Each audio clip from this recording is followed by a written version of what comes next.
Pas sinjalizimit të vëzhguesve të Unionit të Gazetarëve Shqiptar Profesionistë të Diasporës mbi anomalitë e zarfeve me probleme në portalin e KQZ-s janë shfaqur sot dhe të dhënat mbi numrin e tyre. Sot deri më ora 12:00 numri i zarfeve me probleme të kategorizuar në kuti të posaçme me gërmën bëhet të ndara sipas 12 rretheve ka shkuar në 2502.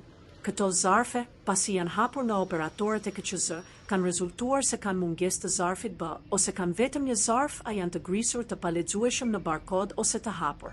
Unioni i Gazetarëve Shqiptar Profesionistë të Diasporës sinjalizon se Tirana vijon të jetë qarku me numrin më të madh të kutive të posaçme, pra zarfe me probleme. Nëse për rrethet e tjera janë ende në mbushje një kuti, për Tiranën ka nisur mbushja e kutisë së tretet me zarfet gri. Vendimi mbi këto kuti do të merret nga komisionet numëruese të qarsheve përkatëse. Çdo zarf gri ka proces verbalin përkatës firmosur nga operatorët e KQZ-s. Preokupimi e sinjalizimi i Unionit të Gazetarëve Shqiptar Profesionistë të Diasporës është se këto kuti vijojnë të qëndrojnë të hapura dhe gjatë natës pavarësisht telekamerave të sigurisë.